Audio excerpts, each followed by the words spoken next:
얼마 전에 김포를 했죠. 예전에 김포랑 같이 조정대상 지역이 늦게 지정이 됐지만 이번에 해제되면서 잘 될 거다라고 생각을 했지만 안 되고 있는 그 지역, 파주입니다. 파주가 조정대상 지역에서 전면 해제가 됐습니다.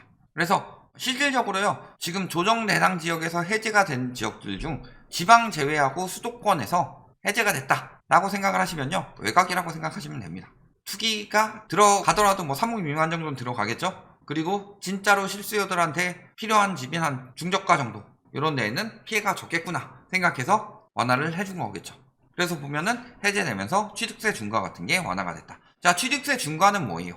양도세 중과나 취득세 중과가 굉장히 나쁜 말처럼 보이지만요, 잘 생각해보면 중과예요, 중과. 그래서 무주택이 내 집 마련을 한다든가 1주택이 갈아타기를 하는 경우라면은 문제가 없다. 그러면은 취득세 중과는 누구한테 들어가느냐? 다주택이 주택을 매입하는 경우, 이런 경우에 취득세 중과가 들어가죠. 물론 조정대상 지역이 해제된다고 해서 취득세 중과가 완전히 사라지진 않습니다. 그렇지만 좀 더 완화가 되죠. 3주택 이상부터 이런 형식으로. 그러니까 실질적으로는 투기판을 깔아주겠다, 이렇게 보시면 되죠. 물론 깔아줘서 부동산 시장 붕괴를 막는다라는 취지가 있지만 속내는 부양을 하려는 속내일 경우가 강하죠. 그렇지만 통하지 않는 상황이고. 자, 그래서 보면요, 규제 하루 새 매물 증발했다고 하죠. 규제 해제 하루 만에 매물이 6,000건이 증발을 했다. 그래서 경기 지역이 1,781건 감소했다. 그래서요, 엄청나게 많이 증발한 것처럼 보이지만 43만 4천에서 42만 7천. 그럼 이게 퍼센테이지로 따지면 얼마냐? 1.4%가량 줄었다. 그냥 아무 일도 없이 갑자기 줄었다면 크다고 볼 수 있겠지만 규제 해제까지 했는데도 1.4%밖에 매물이 줄지 않았다. 그 전에 늘어난 걸 보면은 한 몇십 퍼센트 늘었죠. 그거에 비하면 굉장히 미미한데도 저것을 엄청나게 강조했지만 그 뒤에 펼쳐진 장을 보면은 매물이 더 줄어들거나 뭐 이런 상황은 아니라는 거죠. 풀리면 뭐예요? 다시 걷었던 매물이 쏟아져 나오더라. 파주 보면 어때요? 줄었다가 다시 늘었죠. 거의 원상복귀 되고 있죠. 평택 오히려 더 늘었죠. 안성 더 늘었죠. 양주 비슷해졌죠. 동두천 다시 거의 그대로 내놨다. 왜? 매수 문의가 없으니까. 아, 조정대상 지역 풀리면 집값이 더 오를 텐데 첫 타자로 내가 제일 싸게 팔 수는 없다 라고 생각하고 매물을 걷어들였는데 막상 보니까 거래 더 안 되고 아직도 하락장이고 아직도 급매다. 그러면은 매물을 걷어들여서 기다리면 기다릴수록 나만 손해내 하면서 다시 내놓게 되는 거죠. 그런 사람들이 많다는 거예요. 규제해서 집값 올랐다는 걸 믿어놓고서 집을 사놓고서 요즘에 또 규제 풀면 집값 오른다고 언론이 부추기니까 아, 윤석열 정부에서는 규제 풀면 오르겠구나 라고 생각을 하고 걷어들였는데 본인이 멍청했다는 거죠. 규제 때문에 오른 게 아니고 규제 때문에 떨어지는 것도 아닌데, 물론 영향이 아예 없진 않지만 예전에 규제 때문에 올랐다는 건 다 거짓말이라는 게 드러났고, 지금 규제 완화하면은 상승 여론을 만들 수는 있지만요, 상승 여력을 만들 수는 없죠. 여론은 만들지만 여력을 못 만들어요. 그러면은 와, 오른다라고 심리는 살아나서 자, 그러니까 오르니까 사세요. 아, 근데 돈이 없어서 국적 이러고 있는 거죠. 그래서 보면 어때요? 매물이 좀처럼 줄지 않고 있죠. 전월세도 마찬가지죠. 특히 월세 매물은 오히려 늘어났죠. 월세 대란이라는데. 그러니까 월세 대란이라고 부추겨놓고서 빨리 내놓고 싶어하는 사람들이 많았다. 그리고 규제 시작한 뒤 어제보다 오늘도 많이 늘었습니다. 이죠. 그래서 보면은 해제에도 반응은 미지근하다. 늘 똑같은 말씀 드리지만요, 금리 인상도 금리 인상인데 DSR이 굉장히 강력하다. 그래서요, 빚으로 사놓고 천천히 갚으면 되지, 이게 안 된다는 거죠. 오히려 하락폭은 더 커졌다. 그럴 수밖에 없는 거다. 사실 누가 저기를 저 가격 주고 사요? 파주 살아오신 분들, 적어도 파주에서 일해보신 분들, 저 가격이라는 거 말이 안 된다는 걸 알 수 있을 거다. 물론 그때 뭐 풍선 효과니 뭐니 할 때는 서울도 이 가격이 아닌 것 같지만 서울도 올랐는데 파주도 오르지 않을까라는 생각으로 샀겠지만요, 원래 외곽 지역에 오르는 건 끝물장이다. 그러면 잘 생각해보세요. 이제 다시 부동산 시장이 살아나려면 거래가 살아나야 되는데 영끌 한 사람들은 다 했다. 그리고 영끌 할 여력이 되는데 안 한 사람들, 혹은 영끌 안 하더라도 살 수 있었던 사람들, 이 사람들은요 점점 더 사라지고 있습니다. 대출을 받아서 사야 되는 사람들은 그때는 영끌이 아니었지만 지금 사면 영끌이 되는 거고, 안 받아도 살 수 있었던 사람들은 그때도 안 샀는데 지금 하락장에서 왜 사냐. 생각해보면 간단한 거예요. 그러면은 집값이 꺾였을 때 뒤집을 만한 계기가 필요하죠. 심리가 꺾이기 전에 뒤집을 만한 계기가 나온다면 되겠죠. 그래서 그 시기가 2019년 중순이었고, 그때 갑자기 미중 무역 전쟁 터지면서 금리를 빠르게 2번을 연속으로 내리니까 한 번만 내렸다고 그렇게 확 튀지는 않았을 거라.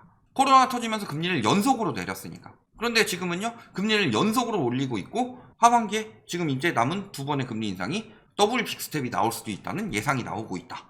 그런데 내가 이 시장에 왜 들어가야 되지? 라는 생각이 당연히 드는 거 아니에요?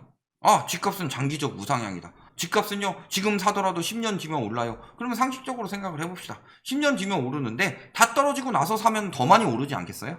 지금 들어갈 이유가 아무것도 없더라. 그렇다고 집값이 지금이 저평가 받았다고 느껴지느냐? 집값은 굉장히 거품이 심하다고 사람들이 체감하고 있어요. 영끌한 사람들도 그렇게 느끼고 있을 거다. 무리하게 산 사람들도. 그런데 문제는 뭐예요? 그래도 더 오르지 않을까? 그래도 더 오른다고 생각을 하니까 들어갔겠죠. 그런데 지금 상황은 어때요?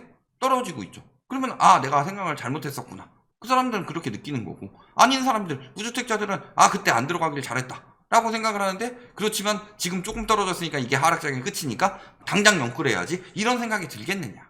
그러니까 외곽지역이 마지막에 우후죽순으로 들어가다가 빠질 때는 거래량이 더럽게 빠지는 거예요. 중심부까지 거래량이 안 나오는 이유는 보통은 거기를 한 번에 내 돈 주고 할 수 있는 사람들이 얼마나 되냐. 진짜 연봉이 한 2, 3억 되는 사람들이야 모르겠지만, 혹은 코인 대박 치고서 주식 대박 치고서 차익 남긴 사람들, 이런 사람들이라면 모르겠지만, 부동산으로 차익 봐가지고 남기려는 사람들은요, 외곽에 있는 거 다주택 팔아가지고 똘똘한 채로 올라오든가, 혹은 돈 모아가지고 외곽에서 살던 거 팔고 갈아타기로 올라오든가. 근데 갈아타기로 올라오기에는 지금 하락폭이 크니까 갈아타기 힘들죠. 그 다음에 다주택을 팔고 올라오자니 거래가 안 돼요. 그러니까 중심부까지 영향이 가는 거고, 당연한 거 아니에요?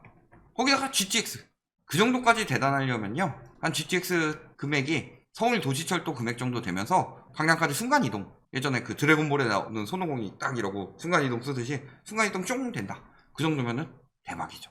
근데 그게 아니죠. 배차 시간 길고 뭐 소음이나 이런 거 줄이려면 땅속 깊게 파야 되는데, 그러면은 내려가는데 한 세월이죠. 그래서 기껏 탔어요. 내렸는데 내가 원하는데 근교에 안 내려주니까 거기 또 갈아타야 되고, 여기저기서 GTX 때문에 집값 오르니까 우리 동네도 해주세요, 우리 동네도 해주세요. 그러니까 역 몇 개 더 신설한다고 해서 속도는 더 느려지고, 차라리 가까운 데 사는 게 더 도움이 되는데 가격은 외곽인데 더 비싸고, 무슨 의미가 있었어요? 그러니까 지금 어때요? 9억 하던 게 6억 되죠.